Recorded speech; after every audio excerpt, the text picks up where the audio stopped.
Nós vamos falar de mundo, de Brasil, vamos falar do Abril Vermelho, mas eu vou recepcionar Gilmar Mauro com algo que eu sei que é muito caro para ele e para todos nós aqui, que é o ATL, o Acampamento Terra Livre, que está rolando aqui em Brasília. Cerca de 8.000 indígenas de todo o canto do Brasil, da América Latina, de vários lugares do planeta, celebrando a luta dos povos indígenas pela demarcação das suas terras, pelos seus respeitos, pelo respeito a eles, né, pelo estabelecimento de uma Comissão Nacional da Verdade que apure para valer os crimes cometidos contra os indígenas na ditadura militar e que garanta uma COP30, uma COP, né, Conferência das Partes, em que a parte indígena esteja presente. Vou saudar os guaranis, saúdam o Gilmar Mauro.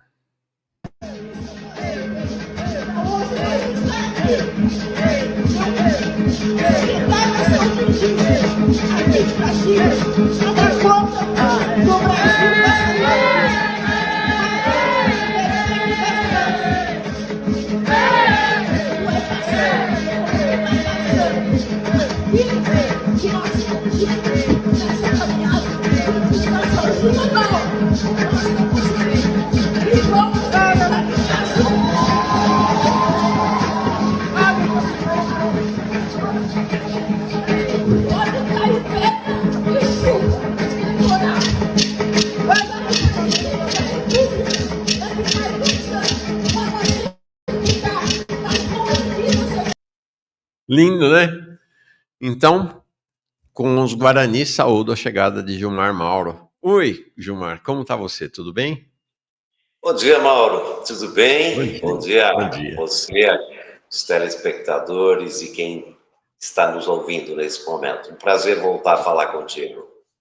Para nós também, olha, muito marcante a tua vinda aqui, dia 14 de janeiro, segundo dia da pós-estreia aqui do Manhã Brasil, foi muito forte, teve grande impacto realmente a tua presença. Gilmar, vamos começar.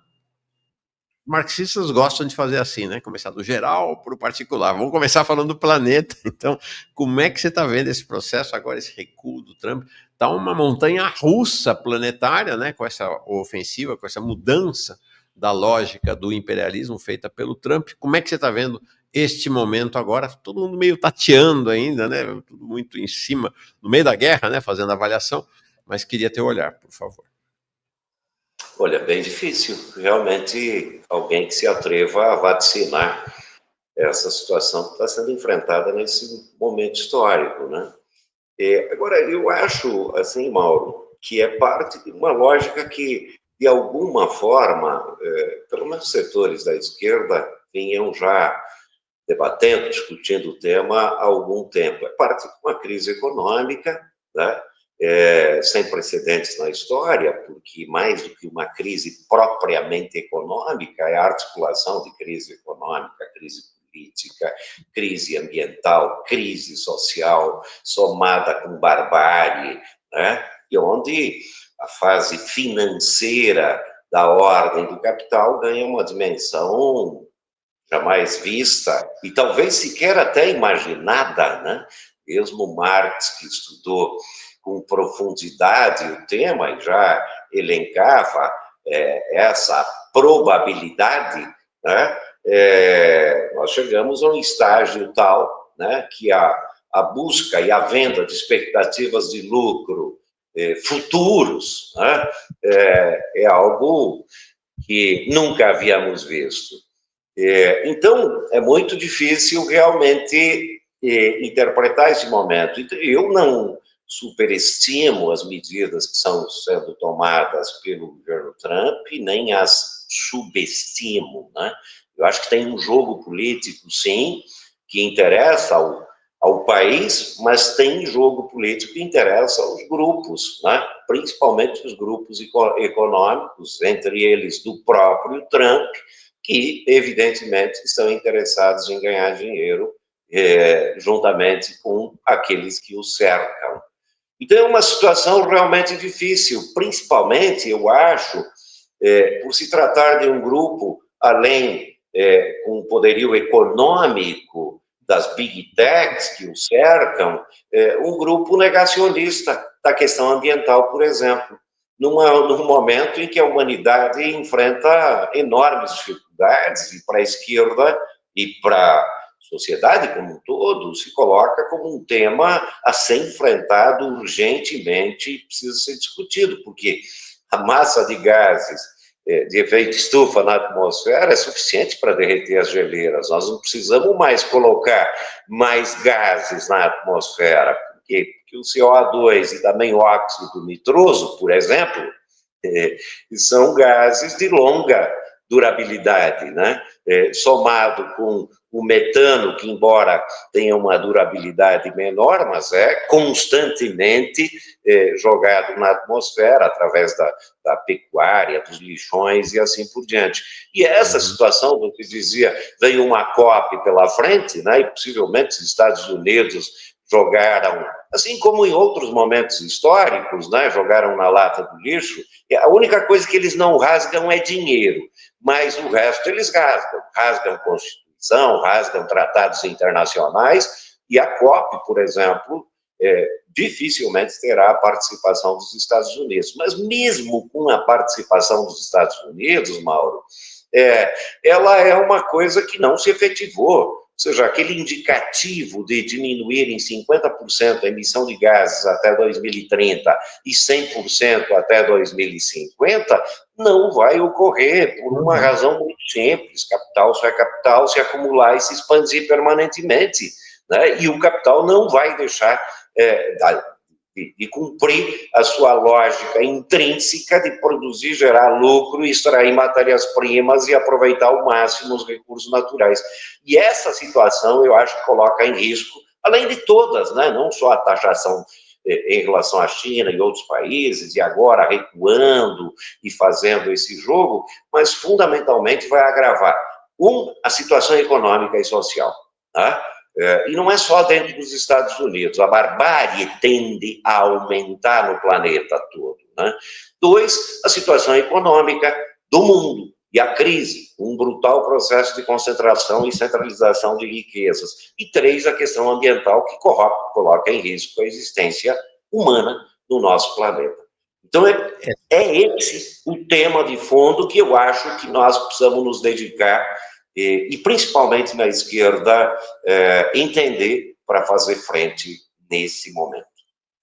E acho que nem tem, né, Gilmar, uma questão de um lugar moral apenas, né? Claro que sempre que tem uma dimensão moral, mas não é porque eles são maus, né? É isso que o Trump quer retomar a industrialização dos Estados Unidos, transformar os Estados Unidos na grande fábrica planetária, incrível, né? Em pleno século XXI. E para fazer isso, o que ele está fazendo? Está afrouxando toda a regulamentação climática lá, porque venha a indústria, pode poluir à vontade, né? Você viu, ontem ele afrouxou, inclusive, a exploração de carvão, né? Não tem nada mais poluente do que a exploração de carvão. Então, ele vai transformar aquilo ali numa terra devastada para, em tese, se é que ele vai conseguir, né? Mas para esse projeto de reindustrialização acelerada do país, né? Sem dúvida nenhuma. Esse é o objetivo, além de ganhar muito dinheiro com as empresas que o cercam, né? E do grupo que o cerca, né? Mas, veja, a tentativa, inclusive, de queda do preço do dólar, os Estados Unidos sempre fizeram isso, né? E romperam. De 71, você tem o rompimento do acordo de Bretton Woods, por exemplo, né? E veja, olha a contradição, e se fala em reservas cambiais, né? Eu diria reservas em dólar, né? O que levou os Estados Unidos a poder ter condições de ter déficits comerciais que estavam chegando a 1 trilhão, ou déficit fiscal de quase 2 trilhões. Mas veja quem são os principais países que dominam essas reservas cambiais. O primeiro país do mundo é a própria China, com mais de 3 trilhões, né? Seguido pelo Japão, 1,2 trilhões, e depois vem Índia, e depois vem Rússia, e o próprio Brasil é o 8º em reservas cambiais, né? Mas o que nós assistimos, e isso tem impacto, e teve impacto aqui no doméstico, você falou, na inflação dos Estados Unidos e inflação no Brasil, principalmente dos alimentos, no nosso caso, né, é a elevação precisamente da taxa de câmbio, quando a tentativa é de diminuir a taxa de câmbio, desvalorizar o dólar, inclusive por parte da estratégia dos Estados Unidos e a estratégia do Trump. E olha o contraditório que é a ordem do capital. É uma corrida à moeda norte-americana ainda nesse momento. Então, eu acho que é preciso, claro, muita atenção, acompanhamento importante naquilo que ainda é a principal economia do mundo, que é os Estados Unidos, com uma força enorme do ponto de vista militar, cultural. Agora, eu acho e continuo achando que é um império em decadência. E o império em decadência, entre outras coisas, se transforma numa coisa muito perigosa, né? Para a humanidade, e muito em particular, inclusive, para a América Latina. Por isso também gostei da declaração da CELAC. Eu acho, como você falou, eu também não imaginei que a CELAC ia fazer uma declaração assim como, né, principalmente a Cláudia e o Petro, né, que tem assumido uma postura política muito interessante na América Latina e nesses próprios países. Agora, quero ouvir teu olhar para alguém que é um grande parceiro cada vez maior do MST, que é a China, né? Como é que você olha para a China nesse momento? Ela é o grande alvo, né? É o grande inimigo a ser derrotado pelo Trump e se movimenta com algo inimaginável, né? A China sempre foi muito quieta, sem confrontação e está comprando a briga abertamente com o Trump. Como é que você olha, enxerga o papel e o momento da China? Pois é, e eu imaginava, claro, de longe, obviamente, eu sempre brinco, uma coisa é nós olhar os movimentos de longe, e teoricamente a gente pode se aproximar com análises. A outra coisa completamente diferente são as reuniões reais e aquilo que acontece dentro da China, assim como em qualquer lugar, até aqui no Palácio do Planalto, né? Uma coisa é a avaliação de fora, outra coisa é o que ocorre realmente. Mas a impressão nossa é que a China empurrou ao máximo esse enfrentamento e, inclusive, queria mais tempo. Não é que a China entrou num confronto agora porque queria esse confronto. A impressão é de que ela queria prolongar ao máximo, né, o que tem feito nos últimos anos, o seu desenvolvimento tecnológico, inclusive militar, mas também não só militar, da inteligência artificial e assim por diante, né? E hoje, evidentemente, uma potência do ponto de vista econômico, do ponto de vista militar, mas eu acho que a China se ampliou enormemente em termos de parceria e de articulação com grande parte da África, por exemplo, do Oriente Médio, a aproximação com a própria Rússia, né? A busca, inclusive, de superação da ordem calcada no dólar é uma possibilidade real, e isso pode causar e levar a um aprofundamento da crise dentro dos Estados Unidos, mas também em todo o mundo, que evidentemente impactará toda essa ordem estabelecida pelos Estados Unidos e, obviamente, é um momento de enfrentamento intenso. Acredito que eles não estão blefando, hein? Essa é a impressão que nós temos. Não é um blefe da China nesse momento. Eu acho que eles estão indo para um enfrentamento que, evidentemente, vai ter consequências econômicas, políticas, talvez até militares. Espero que não, porque isso colocaria em risco, além do problema do aquecimento, que já temos, que é grave, essa situação poderia vir a se acelerar e agravar a situação de todo o nosso planeta. Sim. Você traz uma questão interessante, né? Para a China não interessava e continua a não interessar confronto, porque sem confronto ela está se tornando majoritária e caminha para ser hegemônica. Ontem eu vi uma estatística, um estudo mostrando o seguinte: 35 anos atrás a economia japonesa era 8 vezes o tamanho da economia chinesa. 35 anos, gente, 35 anos atrás. Portanto, nós estamos falando, esse século já tem 25 anos. Hoje, a economia chinesa é 20 vezes maior do que a economia japonesa. É uma alteração, ou seja, é só o mundo ir andando que a China vai se fortalecendo. É natural, né, o fortalecimento chinês. Então, para eles, eles vão vencer por pontos, eles não precisam arriscar vencer por nocaute, né? É só ir tocando. É só ir tocando que eles vão, naturalmente, a economia chinesa se fará hegemônica no planeta, né? E vocês do Não, MST sabem disso, né? Vocês têm uma convivência muito grande, né, com a China. sim, e ademais disso, né? E veja, o Japão continua sendo o maior credor da dívida externa dos Estados Unidos, né? Que é enorme. E a China é o segundo maior credor da dívida dos Estados Unidos, né? Então, evidentemente que eles têm muita bala na agulha. Eu me lembro, agora que você está me falando aqui, Mauro, olha, veja, 96, eu acompanhei 2 chineses para fazer uma visita na Volkswagen de São Bernardo do Campo. Eu brinco com a nossa turma, putz, eu continuo sem terra. E eles avançaram pra caramba em termos tecnológicos e assim por diante. E óbvio, nós estamos buscando parceria, sim, junto com a universidades chinesas, em parceria também com universidades daqui, a Universidade de Brasília, mas, claro, nós buscando tecnologias para a produção agrícola, né? Tanto em maquinários agrícolas, pequenos Sim, sim. equipamentos, tratores, colheitadeiras, assim como insumos, principalmente bioinsumos.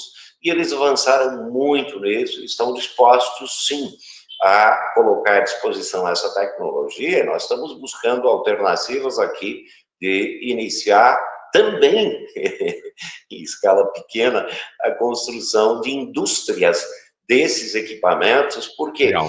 Porque mesmo nós defendendo, Mauro, e quem nos assiste, que é preciso trabalhar numa perspectiva de agrofloresta, agroecologia, quando a gente fala disso, nós não estamos falando uma volta ao passado. Eu trabalhei, como disse já outra vez, atrás de juntas de boi na minha adolescência. Não é disso que Nossa, nós estamos falando, né? nossa. Nós estamos falando de uma tecnologia que agrida o mínimo possível a natureza, que tenha produtividade, comida saudável, evidentemente, mas que diminua a penosidade do trabalho agrícola e que Perfeito. essa tecnologia esteja a serviço dos mais de 5 milhões de pequenos agricultores que não têm acesso, por vezes, a créditos, a políticas públicas de forma geral e, principalmente, a grande tecnologia do agronegócio, que é controlado por pequenos agrupamentos, conglomerados econômicos em escala planetária e que ganham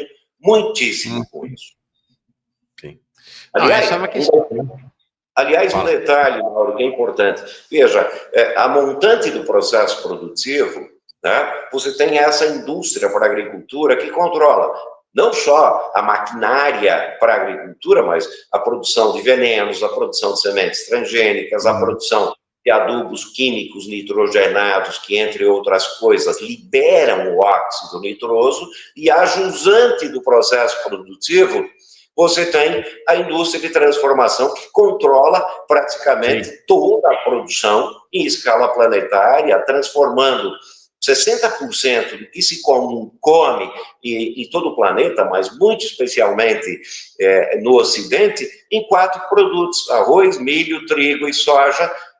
E se nós somarmos 15 produtos, dá 90% da alimentação mundial. Claro, isso transformados em ultraprocessados, etc., que, além de não nutrirem, causam um monte de problemas à saúde pública do nosso país, do planeta. Eles controlam as agriculturas do mundo. Nem é o agronegócio. Atenção, o agronegócio, e o grande, tem um lucro líquido de 13%. Esse é o lucro líquido do agronegócio. Tá? Inclusive, se eles tivessem um pouquinho de noção disso, eles se dariam conta que grande parte daquilo que se produz na agricultura, com os estragos ambientais, os impactos ambientais desse tipo de agricultura, vão para as mãos de grandes conglomerados econômicos em escala planetária. Porque essa atividade. Inclusive, eu costumo dizer, o Brasil não tem Ministério da Agricultura, né? O Brasil tem o Ministério do Agronegócio, né? A agricultura. O mestre, você conhece, né? Mestre Luiz Marques, é um grande amigo, grande figuraça, ele costuma dizer, são duas atividades humanas distintas, uma chamada agricultura, outra chamada agronegócio. Não tem relação uma com a outra, né? Mas é isso. Eles eles estão destruindo o planeta, estão acabando com o Brasil para ter uma margem de lucro. Eles ganham na escala, né? Porque eles estão destruindo o país inteiro, ganham na escala. Mas a margem é pequena. Por quê? Porque eles não agregam valor. Quem vai ganhar mesmo na frente é a indústria do ultraprocessado que vai agregando valor nisso que eles vendem por um valor relativamente baixo. É evidente que alimentar porco na China ou na Europa, você tem uma margem de lucro, você tem uma agregação de valor baixa, né? Baixa. Exatamente. E mais que isso, porque aí entra a financiarização, né? Como nós falamos. Esses agrupamentos controlam, eles compram safras futuras que sequer foram plantadas e dominam isso em escala planetária. Então, é a é a expectativa de lucro futuro que se dá na agricultura, se dá numa reserva petrolífera que sequer foi explorada. Eu brinco, Mauro, a mais-valia futura que está sendo comercializada no presente, mas que ainda não foi explorada, né? Então, é essa expectativa de lucro que já é comercializada e centralizada nas mãos de pequenos agrupamentos que dominam isso em escala planetária. E você pega o problema da inflação. Por que a inflação é alta? No Brasil e no mundo, e atenção, isso derruba governos, né? Você tem um problema aqui que é histórico, não é uma inflação conjuntural, fruto só da taxa de câmbio, que evidentemente impactou na inflação das carnes, por exemplo. Eu sempre utilizo o exemplo, as carnes de dezembro a agosto do ano passado subiram 2%, e de agosto a dezembro do ano passado subiram mais de 20%. Por quê? Porque a taxa de câmbio, né, a desvalorização do real levou a que o cara que exportava a carne a 4 e pouco, 5, passou a exportar o mesmo dólar e ganhar 6, né, com a taxa de câmbio. Então, obviamente, as carnes foram destinadas para lá, para o mercado, assim como a soja, e isso exerce uma pressão na agricultura brasileira, porque a agricultura vai produzir aquilo que está dando mais dinheiro, né, e vai deixar de plantar feijão, arroz e assim por diante. Mas olha o detalhe que é importante destacar. Os alimentos, nesse século, subiram mais do que as outras coisas. E o problema, nesse século... A inflação de alimentos, você diz? A inflação de alimentos é maior do que a inflação sobre as outras coisas nesse século, Mauro. Olha que loucura. E esse é um problema que nós estamos enfrentando aqui. Por quê? E é simples, e tenho discutido isso com o nosso povo, a inflação acomete e atinge fundamentalmente as classes trabalhadoras. E é simples o cálculo. Se alguém ganha 20 mil reais por mês e gasta 2 em alimento, ele vai gastar 10% do seu rendimento. Se ele ganha 4 e gasta 2, ele vai gastar 50% do seu rendimento. Mas se ele ganha 2, como a maioria do povo brasileiro, ou seja, é um sujeito em insegurança alimentar, porque ele não vai conseguir, evidentemente, se alimentar adequadamente, e nós temos quase 100 milhões de pessoas no Brasil com algum grau de insegurança alimentar, seja ele grave, médio ou menos intenso. E esse é um problema que hoje está afetando, por exemplo, a popularidade do governo Lula, mais do que a comunicação do governo, né? Fruto de uma ordem também estabelecida lá na década de 90, desindustrialização brasileira, e aí vem Fernando Henrique Cardoso, recorre ao FMI, crise financeira, tem que produzir para exportação e volta a reprimarizar nossa economia. E nós passamos Fernando Henrique, Lula 1, 2, Dilma 1, 1,5, Temer, Bolsonaro, Lula 3, e a mesma lógica continua hoje. Esse é o nosso problema histórico. Você traz uma questão, sabe? além da nossa identidade política e ideológica, ainda temos essa identidade de somos semi-charás, né? Gilmar Mauro e Mauro, então já cresce ainda mais a empatia. Mas essa é uma questão, sabe, Gilmar? Você é mais jovem que eu, aparentemente bem mais jovem que eu, mas cara, eu estou lutando desde a segunda metade dos anos 70, 76, 77, quando tinha 16 anos de idade. Aí fico olhando para a China, dá uma inveja, Gilmar. Porque olha o que era a China nos anos 70. Você falou, né, do chinês aqui em 96. Você está falando aí de 20 anos atrás, né, 30 anos atrás. Olha o que a China é hoje. E aí é isso que você falou, olha, Lula 1, Lula 2, Dilma 1, Dilma meio, agora Lula 3. E olha a draga em que está o Brasil. O Brasil é um fazendão do mundo. É um negócio assim, é vergonhoso a situação, Gilmar. É realmente vergonhoso. O atraso do país, a miserabilidade do país. Né? A China, o país mais está deixando de ser, já nem é o mais populoso, é a Índia, mas está acabando com a fome do país, crescimento de renda brutal.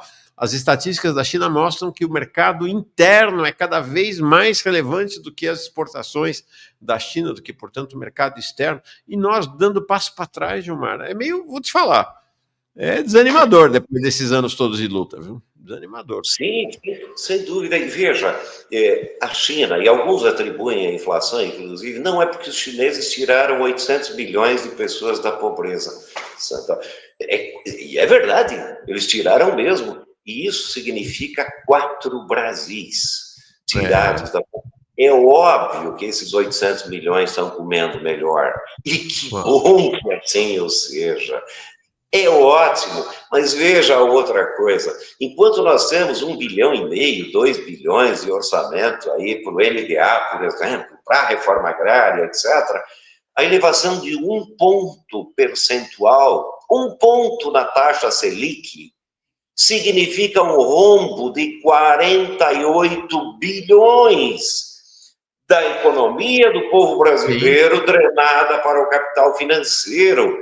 Ou seja, outro dia eu estava brincando, Mauro, nós precisaríamos de um novo ajuste fiscal e eu acho que nós vamos ter que abordar o governo dessa forma.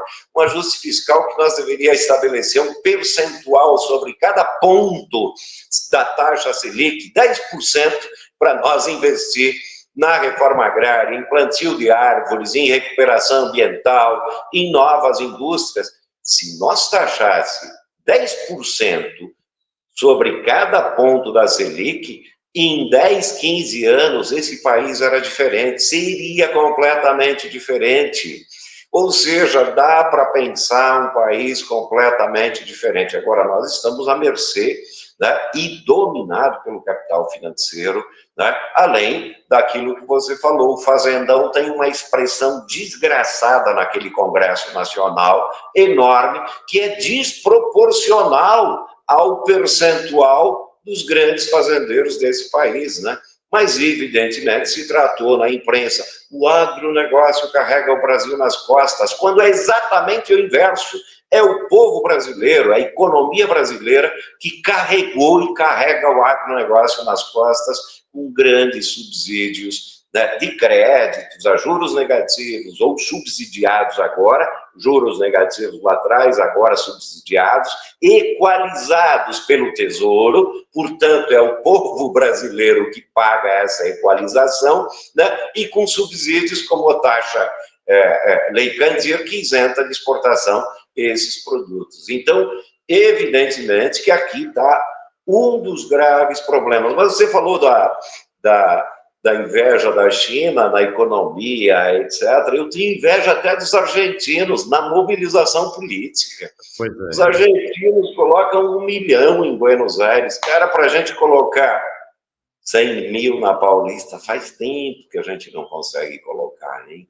Então, também nós precisamos, na esquerda, fazer uma avaliação crítica, autocrítica dos últimos tempos para retomar um processo. Aliás, Mauro, nós estamos há mais de uma década, 10 anos, numa defensiva desgraçada, né? Numa draga. Aí, foi importante? Foi. Resistir. Entretanto, eu acho que está na hora de a gente tentar sair dessa defensiva para fazer frente a isso que nós estamos debatendo aqui, a isso que estamos debatendo como questões fundamentais para a humanidade. Enfim, vamos ter que Quero discutir. terminar tocando nesse assunto contigo, Gilmar, mas antes disso queria ler algumas mensagens e aí te fazer a pergunta que originou o convite para que viestes aqui, né, que é o Abril Vermelho. A Sueli diz assim: bom dia, chegando agora de compromisso, vou ter que sair em breve, mas passando para deixar registrada a importância desse canal. Obrigado, Sueli, lá da Bahia, ela. Desejos de vida longa, combativa e crescimento contínuo, um grande axé baiano. Fernando Coutinho, tem horas que dá desânimo ver o absurdo que está acontecendo com Glauber e um presidente alinhado com Bandão para se manter no poder.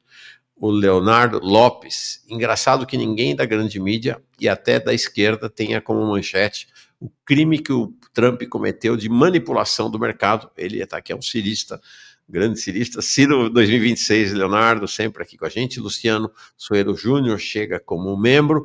Jesus Preto e Comuna. Oi, eu não sabia que você estava nas Europa, não, mandando uma contribuição em euro. Gilmar, bom dia. O Brasil não perdeu a oportunidade de ser uma China com o governo que se diz de esquerda, PT, será que teremos outra oportunidade? Eu vou embarcar nessa pergunta do Jesus Preto e Comuna para colocar a seguinte questão para você, Gilmar. E a gente encerra, então, vamos inverter, a gente encerra falando do Abril Vermelho. Eu quero dizer assim, do meu respeito pela posição histórica que o MST tem em relação aos governos do PT, né, a relação que tem com o PT é uma relação, vamos dizer assim, de proximidade e disputa. Então, quero deixar claro todo o meu respeito a essa posição de vocês. Nossa, o que é o MST na história, né? Esses milhões de sem terra que não tinham esperança nenhuma na vida e construíram o MST. Mas eu queria uma avaliação tua. Eu olho para o governo Lula e vejo a Febraban é talvez a principal sustentáculo do governo Lula, né? A gente está vendo agora essa história do consignado aí, é um absurdo, feito pela Febraban, né? Para a Febraban estava correndo o risco de ficar com muita inadimplência e fez o consignado. A Febraban tem um poder sobre o governo Lula impressionante. O agronegócio, em que pese ter uma relação também de disputa, meio de ranço, né, por conta do vinculação com o bolsonarismo, é um grande favorecido pelo governo Lula. A gente vê o ministro da Agricultura é o ministro do agronegócio, na verdade, o Fávaro, né? E o terceiro sustentáculo do governo Lula são as mineradoras e a indústria do petróleo. Como é que você olha, desse ponto de vista da composição de classe e da sustentação do governo Lula, e aí emendo a pergunta como o do Jesus Preto e Comuna, né? O que a gente pode esperar, né? Como é que você analisa esta construção do Lula 3? Eis uma questão que dá um seminário, hein, Mauro? E essa eu toparia discutir com mais tempo. Inclusive até porque, historicamente, se você pegar, por exemplo, o desenvolvimento chinês, né? Eu acho que teríamos que colocar questões em relação a isso, que tem a ver, inclusive, com aquilo que a gente discutiu anteriormente. Esse tal desenvolvimento, ele também impacta as questões ambientais de forma grave em todo o planeta. Então, se você pegar, por exemplo, a história das revoluções até hoje, elas são mesários nesse sentido, né? A ideia do tripé do capital, né? O capital se sustenta a partir do próprio capital, do Estado e do trabalho alienado, fundamentalmente. E as revoluções conseguiram abolir um desse tripé, que é a personificação da burguesia, no caso, né, da Revolução Russa e outras, mas que o Estado passou a cumprir aquele papel da burguesia. E é o caso chinês, de alguma forma, né, de uma economia, claro, controlada, centralizada, etc., que tem o Partido Comunista, mas que também articula, né, com setores da iniciativa privada, etc., que nos levou a China, claro, ao que é, e quem sou eu para dizer, não, estava errado isso, óbvio que tem um papel fundamental. Mas, bom, mas esse é um capítulo de debate teórico para outro dia. Agora, em relação ao governo Lula, é verdade o que você falou. Entretanto, veja qual é o nosso dilema. Tenho discutido. Nós vamos e podemos. E olha, eu vou torcer e vou fazer campanha para Lula ganhar em 2026, viu? Já estou antecipando aqui, porque eu acho que nós não... isso significaria para a esquerda, para os setores progressistas, um tempo que nos permitisse aquele velho chavão de acumular forças. Se você pegar hoje, mesmo as tentativas de mobilizações que nós fizemos nos últimos anos, elas são tentativas ainda muito pequenas, o que demonstra que a ordem do capital está em crise, a lógica está em crise, mas as esquerdas também estão em crise, né? Que as organizações que foram produzidas por um tempo histórico, né, em que o desenvolvimento do capitalismo permitia ganhos para a classe trabalhadora, e por isso a social-democracia vive uma crise gravíssima em todo o mundo, né, elas não dão conta nesse tempo histórico, né, de dialogar, por exemplo, com as juventudes, de pensar projeto político, de voltar a reencantar, de voltar num processo de reorganização, de articulações para fazer frente. E eu acho que aí na frente nós vamos enfrentar uma disjuntiva, Mauro.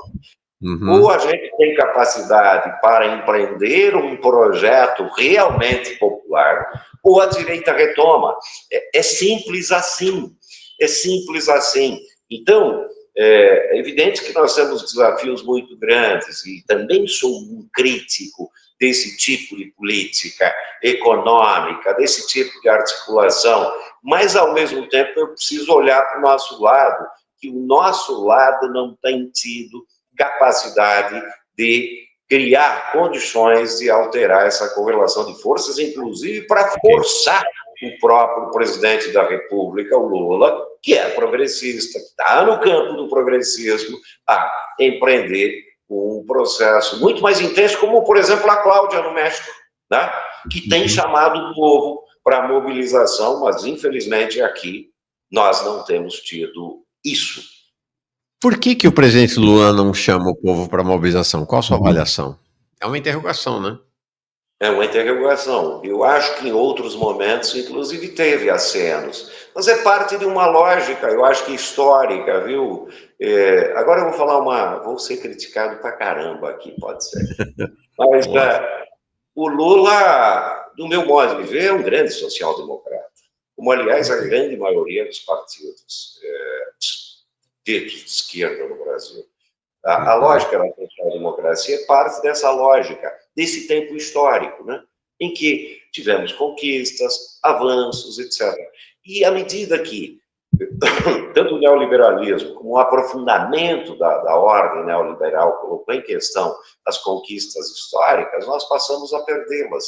E de uma a uma nós passamos a ser derrotados. E a lógica é uma lógica da negociação, é uma lógica de acomodamento, é uma lógica não de agudização da luta de classe, de enfrentamento, muito pelo contrário, é uma lógica da tentativa do equilíbrio e assim por diante. E isso fez, e por isso eu utilizei organizações, mas agora também com o presidente, que é uma expressão disso, né? E de uma das grandes organizações que nós temos, essa dificuldade de fazer enfrentamento. Nunca esteve, ou Mauro, me corrija, já esteve na ordem do dia essa questão do confronto, do enfrentamento? Não. E há uma outra questão que eu agrego aqui, para efeitos do debate político, é a separação que houve historicamente da luta econômica com a luta política, né? A ideia do movimento sindical fazer luta econômica, movimento popular fazer luta econômica, e a luta política seria para o partido. A separação disso levou a um economicismo de parte significativa do movimento sindical e de uma burocracia, por outro lado, de instrumentos políticos, né? É antidialético isso. Não dá para separar as coisas, assim como não se separa o que se faz aqui do que se quer amanhã, né? Agricultura, acho que já falei isso, mas repito, a agricultura nos ensina uma coisa básica: se você quiser colher abacate, você precisa plantar abacateiro, ponto. né? É assim, simples. Então, o que você quer amanhã, você planta aqui e agora. E essa separação, no meu modo de ver, é que leva, né, uma grande figura, e eu tenho o maior respeito, e nós temos pelo Lula, mas a ser tal, esse grande negociador, articulador, né, que nós temos e que nos ajudou pra caramba. Eu acho que está na hora da esquerda, e além disso, e isso depende fundamentalmente de nós outros aqui. Perfeito, legal. Para encerrar, Abril Vermelho, estamos na metade, porque o Abril Vermelho do MST não é o mês inteiro, né? Ele começou no início de abril e vai até um momento crucial na história da luta do povo brasileiro, que é o 17 de abril, do massacre de Eldorado de Carajás. Então, estamos um pouquinho mais na metade do Abril Vermelho. Como é que estamos no Abril Vermelho 2025, Gilmar? E qual a perspectiva até o encerramento? Nós já realizamos atividades, e como eu disse antes, são praticamente 10 anos, né, de uma defensiva, e eu acho que nós acertamos, Mauro, em defender conquistas históricas. Nós estabelecemos, no período da Covid e do governo Bolsonaro, uma ideia de resistência ativa, ou seja, era preciso resistir, não se colocar, e com isso tentar preservar a vida, sim, tá, da nossa militância, não cometer nenhum tipo de loucura que levasse a um processo de desgaste maior daquilo que nós acumulamos historicamente. Nós o fizemos bem, eu acho, né? Nessa perspectiva de doações de comida, né? De plantio de árvores, de criar brigadas internacionalistas do MST, né? Evidentemente, nós sabíamos que não iríamos resolver o problema da fome, ou resolver a questão ambiental com isso, e nem resolver o problema de outras partes do mundo com isso, mas nós nos fazemos ao fazermos as coisas. Já nos ensinou Marx e Paulo Freire. E isso foi importante para nos mantermos vivos em resistência.